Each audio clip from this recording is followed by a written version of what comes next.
ഞാൻ എൻ്റെ ജീവിതത്തിൽ രാഷ്ട്രീയത്തിൽ അസത്യം ചെയ്യുന്ന ആളല്ല.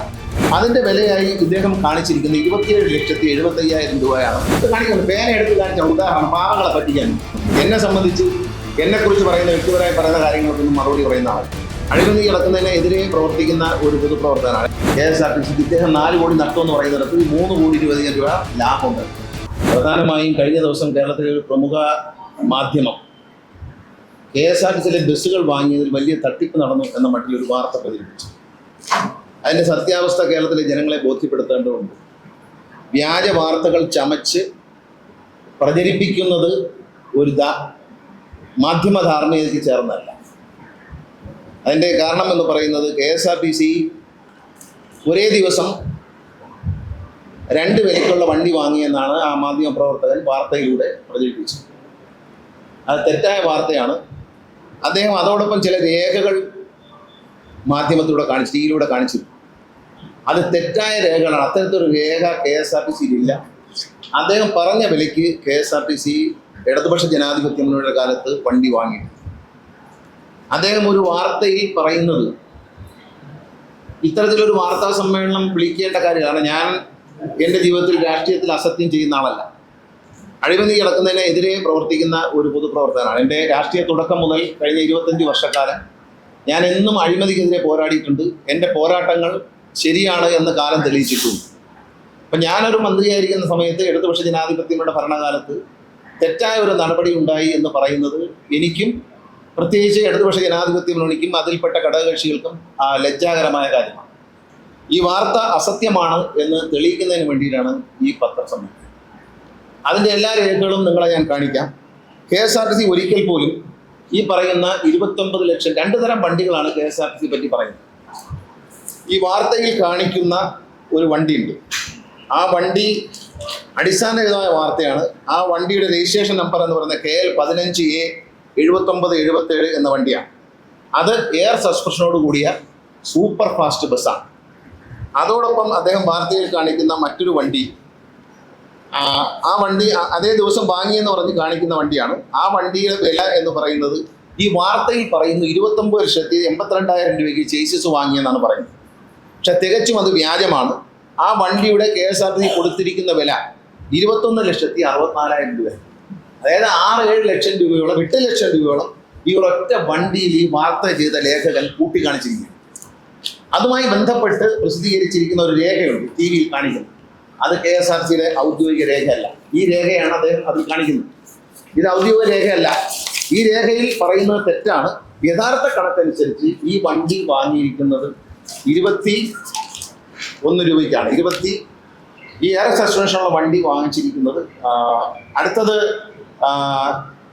KL15A 2915 എന്നൊരു ബസ്സാണ് കാണിക്കുന്നത്.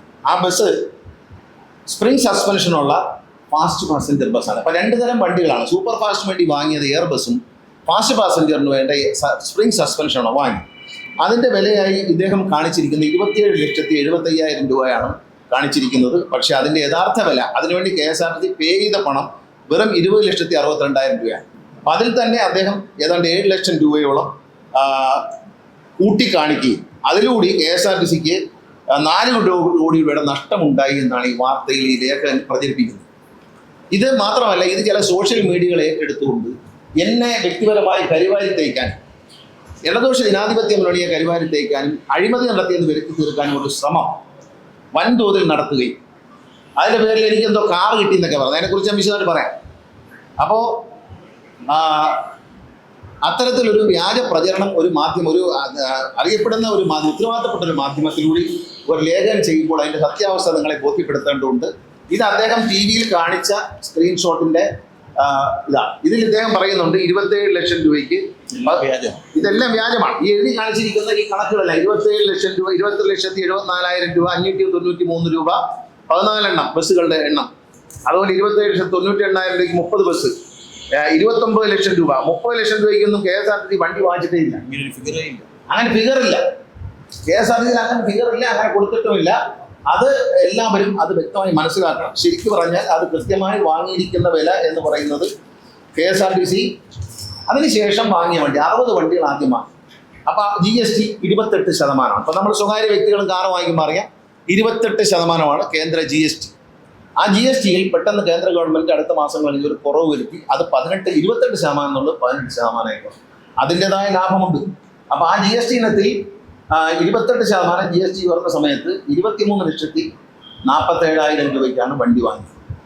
ഈ സൂപ്പർ ഫാസ്റ്റ് ബസ് വാങ്ങി 18% GST കുറഞ്ഞപ്പോൾ അതേ വണ്ടിക്ക് 21,64,000 രൂപയ്ക്ക് നമുക്ക് കിട്ടാൻ ഒരേ വണ്ടിയാണ്. പക്ഷെ എന്ത് പറ്റി, ആദ്യം 60 വണ്ടി വാങ്ങിച്ചു, സാമ്പത്തിക പ്രശ്നം ഉണ്ടായിരുന്നു. പിന്നെ അതുകൊണ്ട് 60 വണ്ടി വാങ്ങിച്ചതുകൊണ്ട് രണ്ടാം ഘട്ടം വാങ്ങുമ്പോൾ നമുക്ക് അങ്ങനെ കോൾ അടിച്ചു. അതിലൂടെ മാത്രം KSRTCക്ക് ഇദ്ദേഹം 4 കോടി നഷ്ടം എന്ന് പറയുന്നിടത്ത് 3,20,00,000 രൂപ ലാഭം ഉണ്ടായിരുന്നു. ഈ 2 ഘട്ടമായി വാങ്ങിച്ചപ്പോൾ 28% നിന്ന് 18% വാങ്ങുമ്പോൾ ആ വ്യത്യാസത്തിൽ തന്നെ KSRTC 3 കോടി രൂപ ലാഭമാണ് ഉണ്ടായത്, നഷ്ടമല്ല, ലാഭമാണ് ഉണ്ടായത്. ഇത് വളരെ വ്യാജ വാർത്ത ചമയ്ക്കുകയും ഒരു വ്യക്തിയെ തേജോവധം ചെയ്യുന്നതിന് വേണ്ടി എടുക്കുകയും ചെയ്തു. ഞാൻ അതിൻ്റെ ഒരു ഉദാഹരണം പറയാം. ഇതിനകത്ത് 3,06,07,967 രൂപ 80 പൈസ KSRTCക്ക് ഈ 2 പർച്ചേസിനിടയിൽ ലാഭമുണ്ട്. ഇദ്ദേഹം ഈ പറയുന്ന വിലയ്ക്ക് KSRTC വണ്ടി വാങ്ങിയിട്ടില്ല, 29 ലക്ഷത്തേക്ക് വണ്ടി വാങ്ങിച്ചിട്ടില്ല. അത് തെറ്റാണ്. KSRTC 28% ഉള്ള സമയത്തും KSRTC വണ്ടി വാങ്ങിച്ചിരിക്കുന്ന 23,47,458 രൂപയ്ക്കാണ്. അത് സൂപ്പർ ഫാസ്റ്റ് ബസ്, എയർ സസ്പെൻഷനുള്ള വണ്ടി. മറ്റേ വണ്ടി സ്പ്രിംഗ് ലൈറ്റ് ഉള്ള വണ്ടി വാങ്ങിച്ചിരിക്കുന്നത് ഇദ്ദേഹം പറയുന്നത് 27,74,593 രൂപയ്ക്ക് വാങ്ങിയതാണ്. തെറ്റായ വാർത്തയാണ്. അന്ന് 22,37,000 രൂപയ്ക്കാണ് വണ്ടി വാങ്ങിയത്. ഈ വണ്ടി 18% GST ആയി കുറഞ്ഞപ്പോൾ ആദ്യത്തെ വണ്ടിക്ക് 21,64,063 രൂപ 36 പൈസയാണ് ബില്ല് എമൗണ്ട് കൊടുത്തിരിക്കുന്നത്. പിന്നെ അടുത്തത് ഓർഡിനറി ബസ്സിന് ഈ 18% കുറഞ്ഞപ്പോൾ 20,62,659 രൂപ 56 രൂപ 52 പൈസയാണ് വന്നിരിക്കുന്നത്. ഈ രണ്ടിനും വ്യത്യാസം എന്ന് പറയുന്നത് സൂപ്പർ ഫാസ്റ്റിന്റെ പുറത്ത് ഈ GST വ്യത്യാസത്തിൽ 1,83,395 രൂപ 70 പൈസയും, ഓർഡിനറി സ്പ്രിംഗ് ലൈറ്റ് ഉള്ള ബസ്സിൽ ഫാസ്റ്റ് പാസഞ്ചറിൽ 1,74,801.40 ഇതാണ് വ്യത്യാസം. ആ വ്യത്യാസത്തോടെ മാത്രം KSRTCക്ക് ആ പർച്ചേസിൽ 3,06,07,067 രൂപ 80 പൈസ ലാഭമുണ്ടായിരുന്നു. ഇത് തെറ്റായ വാർത്തയാണ്. ഇത്തരം വാർത്തകൾ പ്രചരിപ്പിക്കുമ്പോൾ എന്താണ് എടുത്ത് കാണിക്കുന്നത്? അദ്ദേഹം കാണിക്കുന്നുണ്ട് എന്താ, 2 പേന, ഒന്ന് റിനോൾഡിന്റെ പേനയും ഒന്ന് പാർക്കറിന്റെ പേനയും. റിനോൾഡിന്റെ പേനയും പാർക്കറിന്റെ പേനയും വെച്ചാണ് ഉദാഹരണം. ഈ മാധ്യമ പ്രവർത്തകരുടെ കയ്യിൽ പേന കൊടുക്കുന്നതേ അസത്യത്തിനെതിരെയും അഴിമതിക്കെതിരെയും പോരാടാനുള്ള ആയുധമായിട്ടാണ്, അല്ലാതെ ആളെ കളിപ്പിക്കാനുള്ള ആയുധമായിട്ടല്ല. എൻ്റെ പോക്കറ്റിൽ 2 പേനയുണ്ട്, 2 പേനയും മഞ്ഞ കളറാണ്. ഇത് ഡോട്ട് പെന്നാണ്, ഇതിന് വില കുറവാണ്. ഇത് ഫൗണ്ടൻ പെന്നാണ്, ഇതിന് വില കൂടുതൽ. ഈ പേനകൾ തമ്മിൽ 10,000-3,000 രൂപയുടെ വ്യത്യാസമുണ്ട്. ഈ മഷി ഒഴിക്കുന്ന പേനയ്ക്ക് വില കൂടുതലാണ്. അന്ന് ആ ലേഖകൻ മനസ്സിലാക്കേണ്ടത് ഈ എയർ ബസ് പിന്നെ എയർ സബ്സ്റ്റിറ്റ്യൂഷനുള്ള ബസ്സും ഓർഡിനറി ബസ്സും തമ്മിലുള്ള വ്യത്യാസമുണ്ട്. പേന കാണിച്ചതുകൊണ്ട് ഞാൻ പേന കാണിക്കാം. 2 മഞ്ഞ പേനയാണ്, 2 വില വ്യത്യാസമുണ്ട്. ഇതുമായിട്ട് 10,000 രൂപയുടെ വ്യത്യാസമുണ്ട്. മഷി ഒഴിക്കുന്ന പേനയ്ക്ക് വില കൂടുതലും ഡോട്ട് പെന്നിന് വില കുറവുമാണ്. അപ്പോൾ റിനോൾഡിൻ്റെ പേനയും പാർക്കറുടെ പേനയും കൂടെ കാണിച്ച് വെച്ച് നാട്ടുകാരെ പറ്റിക്കുന്ന പരിപാടി അത് നല്ലതല്ല എന്ന് ബോധ്യപ്പെടുന്നതിന് വേണ്ടി വളരെ വ്യക്തമായിട്ട് നേരത്തെ കാണിക്കുന്നുണ്ട്. പേന എടുത്ത് കാണിച്ച ഉദാഹരണം പാവങ്ങളെ പറ്റിക്കാൻ വേണ്ടി, സാധാരണക്കാരായ പ്രേക്ഷകരെ കബളിപ്പിക്കാൻ വേണ്ടി ഒരു പേന എടുത്ത് ഉദാഹരണം, പേന എടുത്ത് തന്നെ ഞാൻ ഉദാഹരണം പറഞ്ഞു. പേന 2 പേനയും തമ്മിലുള്ള വില വ്യത്യാസമാണ്. മഷി ഒഴിക്കുന്ന പേനയ്ക്ക് വില കൂടുതലാണ്. അപ്പം അതുകൊണ്ട് ഇത്തരം തെറ്റായ പ്രചരണങ്ങൾ നടത്തുന്നവരെ തിരിച്ചറിയാൻ നമുക്ക് കഴിയും. വ്യാജ വാർത്തകൾ കൊടുക്കുക. ഈ രേഖ ഇത് സർക്കാർ ചെയ്യേണ്ടത്, സർക്കാർ ഇക്കാര്യത്തിൽ ഒരു അന്വേഷണം വയ്ക്കണം. വിജിലൻസോ CBIയോ ആര് വേണം അന്വേഷിക്കണം. കാരണം ഈ വ്യാജ രേഖ ചമച്ചത്, ഈ ലേഖകൻ ചമച്ച ഈ വ്യാജ രേഖ ഇത് എവിടെ നിന്ന് കിട്ടി നമുക്ക്? ഇത് KSRTC പേപ്പറല്ല, KSRTC കണക്കല്ല. ഇത് ചമച്ചു കൊടുത്ത ഉദ്യോഗസ്ഥൻ ആര് എന്നെങ്കിലും ഈ ലേഖകൻ പുറത്ത് വെളിപ്പെടുത്തണം. കാരണം തന്നെ പറ്റിച്ചതാരാണെന്ന സത്യസന്ധത പ്രകടിപ്പിക്കാനുള്ള ഒരു ധാർമ്മിക മൂല്യം ഈ ലേഖകൻ കാണിക്കണം. അല്ലെങ്കിൽ ആ ഒരു ധാർമ്മികതയല്ല.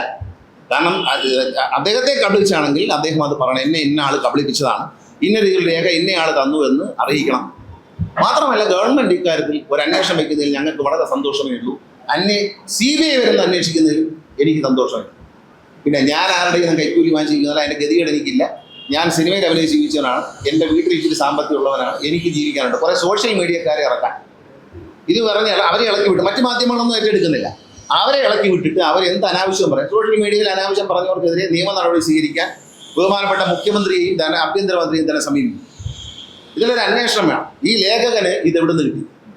വാങ്ങാത്ത വില, KSRTC ഒരിക്കലും വാങ്ങാത്ത വില. ഒരിക്കലും കൊടുക്കാത്ത വില. ആ വിലയ്ക്ക് ഒരു കള്ളക്കണക്ക് എവിടുന്ന് കിട്ടിയെന്ന് ആ ലേഖകൻ ജനങ്ങളോട് പറയണം, അന്വേഷണ ഉദ്യോഗസ്ഥന്മാരോട് പറയണം. ഇതിലൊരു അന്വേഷണം ആവശ്യപ്പെടുന്നതിന് വേണ്ടിയാണ് ഞാൻ ഈ പത്രസമ്മേളനം ചെയ്തത്. എന്നെ സംബന്ധിച്ച് എന്നെക്കുറിച്ച് പറയുന്ന വ്യക്തിപരമായി പറയുന്ന കാര്യങ്ങൾക്കൊന്നും മറുപടി പറയുന്ന ആളല്ല.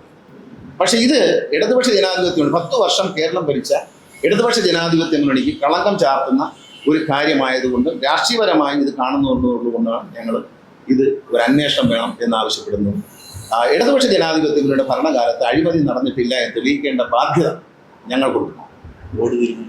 ഇത് മാത്രമല്ല, ബസ് വാങ്ങുമ്പോൾ അത് വാങ്ങുന്നത് KSRTC ബോർഡിൻ്റെ തീരുമാനപ്രകാരമാണ് ബസ് വാങ്ങാനുള്ള ഓർഡർ കൊടുത്തത്. അറിഞ്ഞുകൊണ്ടെങ്കിൽ പറഞ്ഞു തന്നവരോട് ചോദിക്കാം. KSRTC ബോർഡ് യോഗത്തിൽ മന്ത്രിക്ക് ഒരു കാര്യവുമില്ല. KSRTC CMD, finance officer, additional secretary finance, പിന്നെ ട്രാൻസ്പോർട്ട് കമ്മീഷണർ നാഗരാജു, ഇവരെല്ലാം ഉൾപ്പെടുന്നതാണ് KSRTC ബോർഡ്. ആ ബോർഡാണ് ഇത്ര വണ്ടി വാങ്ങണം. പിന്നെ KSRTC ടെൻഡർ വിളിക്കാതെ വണ്ടി വാങ്ങാൻ പറ്റില്ല. ആരും വിചാരിച്ചാൽ ടെൻഡർ വിളിക്കാം. ഒരു വണ്ടിയെ വാങ്ങുന്നുണ്ടെങ്കിൽ ടെൻഡർ വിളിക്കും. അല്ലെങ്കിൽ കാറോ മറ്റുമാണ്, ജീപ്പാണോ വാങ്ങുന്നതെങ്കിൽ അവർക്ക് സർക്കാർ ഉത്തരവ് പറയാൻ ജമ്മിൽ കയറി വാങ്ങും. ടാക്സ് ഇല്ല, ജമ്മിൽ കയറി എല്ലാ ഡിപ്പാർട്ട്മെൻറ്റും വാങ്ങുന്ന പോലെ KSRTC വാങ്ങും. പക്ഷേ ടെൻഡർ വിളിക്കാതെ KSRTCക്ക് വണ്ടി വാങ്ങാൻ പറ്റില്ല. അത് ആദ്യം മനസ്സിലാക്കണം. ടെൻഡർ വിളിച്ച് അത് ലോവസ്റ്റ് ടെൻഡറായി വന്നതിന് ശേഷം അവരൊരു നെഗോസിയേഷൻ ഉണ്ട്. ഇനി എന്ത് കുറയ്ക്കും? ആ നെഗോസിയേഷൻ കഴിഞ്ഞ് പൈസ കുറഞ്ഞതിന് ശേഷം മാത്രമേ KSRTC വണ്ടി പർച്ചേസ് ചെയ്യും. ഈ പർച്ചേസ് ചെയ്യുന്ന ഓർഡർ എന്ന് പറയുന്ന KSRTC CMDO ഉദ്യോഗസ്ഥരോ അല്ല കൊടുക്കുന്നത്, KSRTC ഡയറക്ടർ ബോർഡാണ്. ആ ഡയറക്ടർ ബോർഡിൽ ഇത്ര വ്യക്തികളുണ്ട്. ഇവരെ എല്ലാം കബളിപ്പിച്ചിട്ട് കൂടിയ വിലയ്ക്ക് വണ്ടി വാങ്ങാൻ പറ്റില്ല. ഇന്ത്യയിൽ മാർക്കറ്റിൽ ലഭിക്കുന്നതിനേക്കാൾ കുറഞ്ഞ വിലയ്ക്കാണ് KSRTCക്ക് ട്രാൻസ്പോർട്ട് ഡിപ്പാർട്ട്മെൻറ്റ്, തമിഴ്നാട് ട്രാൻസ്പോർട്ടിന് അങ്ങനെയാണ്, വില കുറച്ചാണ് വണ്ടി കിട്ടുന്നത്. കാരണം ഇവർ വാങ്ങുന്നത് 1-2 വണ്ടിയല്ല, 60 വണ്ടി, 200 വണ്ടി. ഇപ്പം 100 വണ്ടി, ഉദാഹരണം പറയാം, 100 വണ്ടിക്ക് ഒരു ടെൻഡർ വിളിക്കുക. 15 വണ്ടിയും കൂടി ആ വിലയ്ക്ക് വാങ്ങാം. 15%. അത് കഴിഞ്ഞാൽ പിന്നെ ടെൻഡർ വിളിച്ചിട്ട് അപ്പം 100 വണ്ടിക്ക് ടെൻഡർ ചെയ്താൽ വേണമെങ്കിൽ 115 വണ്ടി വാങ്ങാം. അതിൽ കൂടുതൽ വണ്ടി വാങ്ങണമെങ്കിൽ വീണ്ടും ടെൻഡർ ചെയ്യും. ടെൻഡറിൽ ആരാണോ ലോവസ്റ്റ് വരുന്നത് അവർക്ക് മാത്രമേ ടെൻഡർ കൊടുക്കാൻ പറ്റൂ. പിന്നെ ഏതൊരു സോഷ്യൽ മീഡിയക്കാരൻ പറഞ്ഞ് ഞാനൊരു വണ്ടി സംഭാവനയായിട്ട് എനിക്ക് കിട്ടിയത്. സംഭാവനയ്ക്കുള്ള മോഹമൊന്നും ഇതിനകത്തില്ല. സംഭാവന വാങ്ങിക്കുന്ന ആളുമല്ല. ഞാനൊരു വണ്ടി വാങ്ങിച്ചിട്ടുണ്ട്. ഇന്ത്യയിലെ ആദ്യത്തെ ടാറ്റ സിയാറ വണ്ടി എനിക്കാണ് തന്നത്. ഞാൻ കാശ് കൊടുത്താണ് വാങ്ങിച്ചത്. ഞാൻ ബാങ്കിൽ നിന്ന് ലോൺ എടുത്തതിൻ്റെ കടലാസ്, ഫെഡറൽ ബാങ്കിൽ നിന്ന് ഞാൻ ലോൺ എടുക്കുകയും ഇത് എൻ്റെ പേഴ്സണൽ അക്കൗണ്ടിൽ നിന്ന് ഞാൻ ബാങ്കിലെ കമ്പനിക്ക് പൈസ കൊടുക്കുകയും ചെയ്തതിൻ്റെ രേഖയാണ് കാണുന്നത്. ഗണേഷ് കുമാറിന് അത്രയും ഗതികേടും വന്നില്ല. ആ ഗതികേട് വന്നിട്ടുണ്ടെങ്കിൽ ഇതിനു മുമ്പ് രാഷ്ട്രീയം മതിയാക്കിയത്. ഇനി രാഷ്ട്രീയം മതിയാക്കത്തില്ല. കാരണം അഴിമതി നടത്തി ജീവിക്കേണ്ട ഗതികേട് വരുന്ന ദിവസം രാഷ്ട്രീയം മതിയാക്കുമെന്ന് 20 കൊല്ലം ഞാൻ പറഞ്ഞിട്ടുണ്ട്. അതിലൊരു മാറ്റവുമില്ല. എനിക്ക് കാറ് വാങ്ങിക്കണമെങ്കിൽ എൻ്റെ കാശ് ഞാൻ അധ്വാനിച്ച് സിനിമ അഭിനയിച്ച് ജീവിക്കാൻ എനിക്ക് വേറെ വരുമാനമുള്ള ആളാണ്, ഇൻകം ടാക്സ് കൊടുക്കുന്ന ആളാണ്. ഞാൻ ലോണും എടുത്തിട്ടുണ്ട്, എൻ്റെ ബാങ്ക് അക്കൗണ്ടിൽ ട്രാൻസ്ഫർ ചെയ്തിട്ടുണ്ട്. ആ രേഖകളെ ഞാൻ കാണിച്ചു. നിങ്ങൾക്ക് വേണമെങ്കിൽ തരാം, നിങ്ങൾ പരിശോധിച്ചു. ഞാൻ ലോണും എടുത്തിട്ടുണ്ട്. എനിക്ക് ആ കമ്പനിക്കാർ ഒരു സാധാരണ ഒരു വണ്ടി വാങ്ങിച്ചാൽ, ഒരു മാരുതി കാർ വാങ്ങിച്ചാൽ അവർ മാറ്റെങ്കിലും ഇട്ട് തരും. എനിക്ക് ആ മാറ്റം പോലും ഇട്ടത് ഞാൻ ചോദിച്ചിട്ടുമില്ല, അവർ തന്നതുമില്ല. ഒരു ഡിസ്കൗണ്ട്, വണ്ടിക്ക് ഒരു ഡിസ്കൗണ്ട് തന്നിട്ടില്ല. സാറിന് ഇപ്പം നിങ്ങളെല്ലാം കാർ വാങ്ങിക്കാൻ പോയാൽ, ഒരു ബൈക്ക് വാങ്ങിക്കാൻ പോയാൽ കമ്പനിക്കാരന് ഒരു 10,000 രൂപ ഡിസ്കൗണ്ടെങ്കിലും നിങ്ങൾക്ക് തരും. എനിക്ക് അതും തന്നിട്ടില്ല. ഞാൻ കാശ് കൊടുത്ത് വാങ്ങിച്ചാണ്. ഞാൻ അന്തസ്സായിട്ട് ഞാൻ താമസിക്കുന്ന വീട്, ഞാൻ താമസിക്കുന്ന ഉപയോഗിക്കുന്ന കാർ എൻ്റെതായിരിക്കണം എന്നെനിക്ക് നിർബന്ധം.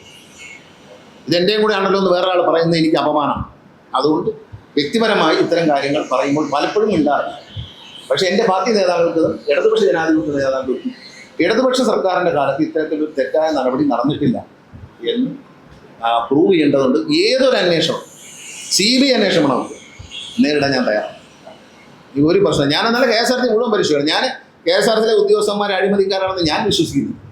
ഞാനിരുന്ന കാലത്ത് അവരെ ഭാഗത്തുനിന്ന് ഒരു വീഴ്ച പറ്റിയിട്ടുണ്ട്.